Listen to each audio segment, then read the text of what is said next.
अस्सलामुअलैकुम। जब cell divide होते हैं तो साथ साथ यानी सेल की एक लाइफ होती है, उसके बाद सेल की डेथ डेथ भी होती है। कुछ सिनेरियोज होते हैं जिसकी वजह से सेल की डेथ हो जाती है। तो आज हम सेल की डेथ के बारे में पढ़ेंगे।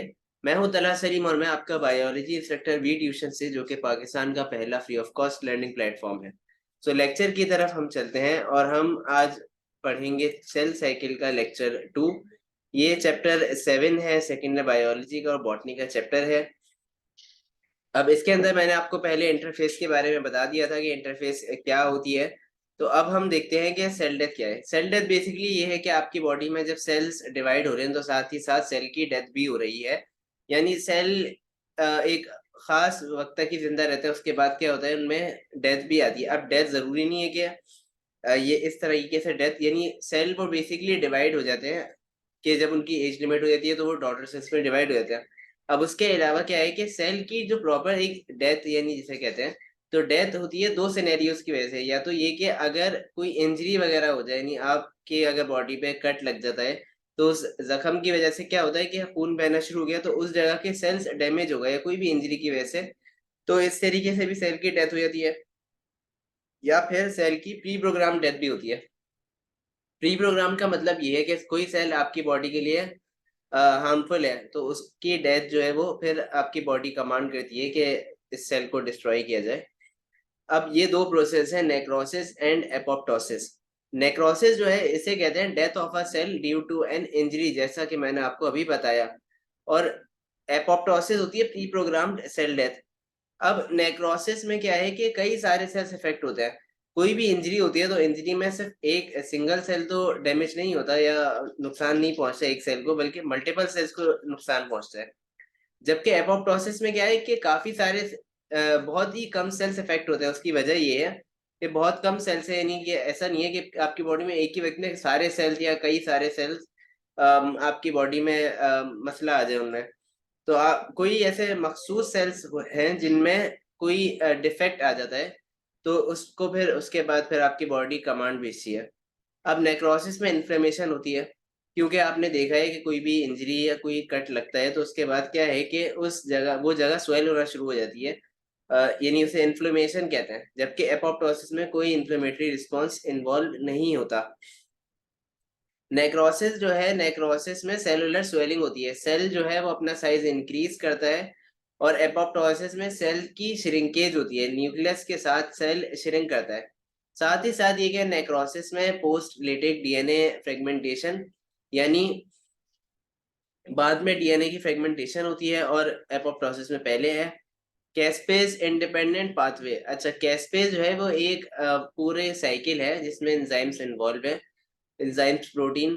तो यहाँ पर ये पूरी पाथवे के थ्रू सेल की डेथ होती है। तो नेक्रोसिस में इंजरी की वजह से हो रही है तो ये कैस्पेस इंडिपेंडेंट पाथवे होते हैं। जबकि एपोप्टोसिस में सेल की डेथ होती है, यानी कोई सेल आपकी बॉडी में सही काम नहीं कर रहा, या पता है कि ये सेल बाद में जाके कैंसरस बन सकता है, तो आपकी बॉडी क्या है उसे कमांड भेजती है सेल को कि ये वाले सेल को डिस्ट्रॉय किया जाए। तो ये कैस्पेस डिपेंडेंट पाथवे, तो उसमें मुख्तलिफ एंजाइम्स प्रोटीन इन्वॉल्व होते हैं।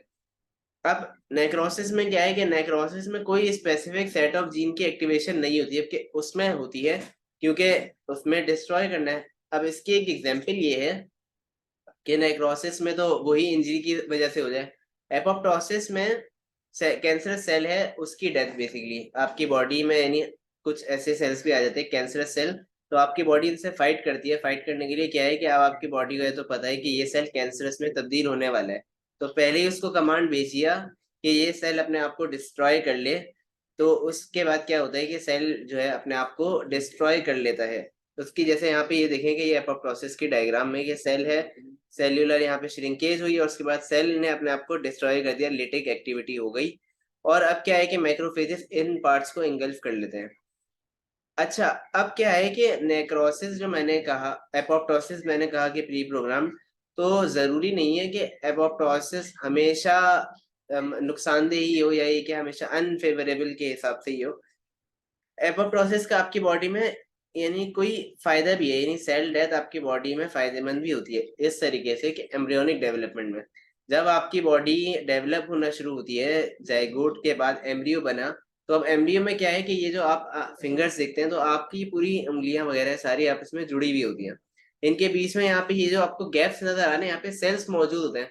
तो आपकी बॉडी कमांड करती है कि इन सेल्स को डिस्ट्रॉय किया जाए। ये सेल यहाँ पे एपोप्टोसिस के प्रोसेस के थ्रू डिस्ट्रॉय हो गए, तभी आपकी देखें फिंगर्स अलग अलग हैं और हर एक फिंगर अलग काम कर सकती है। तो ये आपकी बॉडी में सारा एपोप्टोसिस की वजह से है, या आपकी बॉडी में जो भी बेसिकली ओपनिंग्स मौजूद है तो वहां पर सेल्स डिस्ट्रॉय हुए हैं। तो ये सारी चीज एपोप्टोसिस का फायदा है। अब कैंसर सेल की जो मैं बात कर रहा था, तो यहाँ पे एक डायग्राम देख लें कि नॉर्मल सेल किस तरह, नॉर्मल सेल डिवाइड हुआ, 2 में हुआ, 2 4 में डिवाइड हो गया, इस तरह प्रॉपर हेल्दी टिश्यू एक बन गया। कैंसर सेल में क्या होगा कि कैंसर सेल में जब नॉर्मल सेल है उसमें कोई जेनेटिक चेंजेस आ जाते हैं। जेनेटिक चेंजेस इधर म्यूटेशंस के थ्रू, कोई भी ऐसी चीज की वजह से जो कि जीन्स को चेंज कर दे, मैनिपुलेट कर दे, तो उसके बाद कैंसर सेल फॉर्म हो गया। और कैंसर सेल क्या है, अब उसमें खासियत के कैंसर सेल बहुत जल्दी रैपिडली डिवाइड होता है। इतना रैपिडली डिवाइड होता है कि इम्प्रॉपर डिवीजन होती है कि साइटोप्लाज्म या न्यूक्लियस में क्रोमोसोम्स भी प्रॉपरली डिवाइड नहीं हो पाते, और इस तरह समझ लें सेल वो आपस में बहुत तेजी से डिवाइड हो रहा है अनकंट्रोल्ड। तो इसकी वजह से क्या होता है, एक लंपी, एक पूरा यहाँ पे देखें एक कैंसर का मास बन जाता है, जैसे मैलिग्नेंट ट्यूमर यहाँ पे जैसे है। तो यहाँ पर लेक्चर खत्म होता है और सेल डेथ को हमने डिस्कस कर लिया। अब नेक्स्ट लेक्चर में मैं आपको माइटोसिस के बारे में पढ़ाऊंगा। तो फिल वक्त के लिए आपका बहुत शुक्रिया। अगर आपको कोई भी क्वेरीज, कोई भी सवाल हो तो आप व्हाट्सएप कम्युनिटी पर पूछ सकते हैं। वीडियो पसंद आई तो लाइक और सब्सक्राइब करें, और मुझे दीजिए इजाज़त। अपना बहुत ख्याल रखें। अल्लाह हाफिज़।